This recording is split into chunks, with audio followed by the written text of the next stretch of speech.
আপনি যখন একটা পার্সনের সাথে দেখা করলেন তখন আপনার যে কাজটা করতে হবে, স্পেশালি সে যদি নতুন হয়, তার সাথে আপনার কমন ফিলটা বের করতে হবে। ফর এক্সাম্পল, আপনি একটা ওয়ার্কশপে গেলেন, আপনি অনেক মানুষের সাথে দেখা করবেন, তাই আপনি জিজ্ঞাসা করবেন, আসসালামু আলাইকুম ভাই, আপনার নাম বললেন, তার নাম বললেন, দেখেন প্রফেশন ম্যাচ করে কিনা।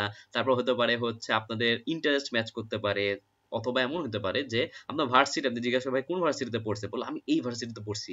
যদি ম্যাচ করে তাহলে তো ওটা নিয়ে আপনি কথাটা আগে যেতে পারেন, আপনাকে একটা আন্তরিকতা চলে আসবে, আচ্ছা আমার ভার্সিটির। তারপর এমন হতে পারে আপনারা সেম জায়গা থেকে কিনে, আচ্ছা দুইজনই ফর এক্সাম্পল রংপুরের, তাহলে আপনি ওটা নিয়ে কথা বললেন যে ভাই রংপুরে তাহলে কোন স্কুলে পড়ছেন, এরকম একটা কথাবার্তা হতে পারে। বা এমনও হতে পারে যে ফর এক্সাম্পল সেই লোকটা রংপুরের, আপনি রংপুরে ছিলেন 3 বছর, আপনি বললেন আমি না রংপুরে 3 বছর ছিলাম।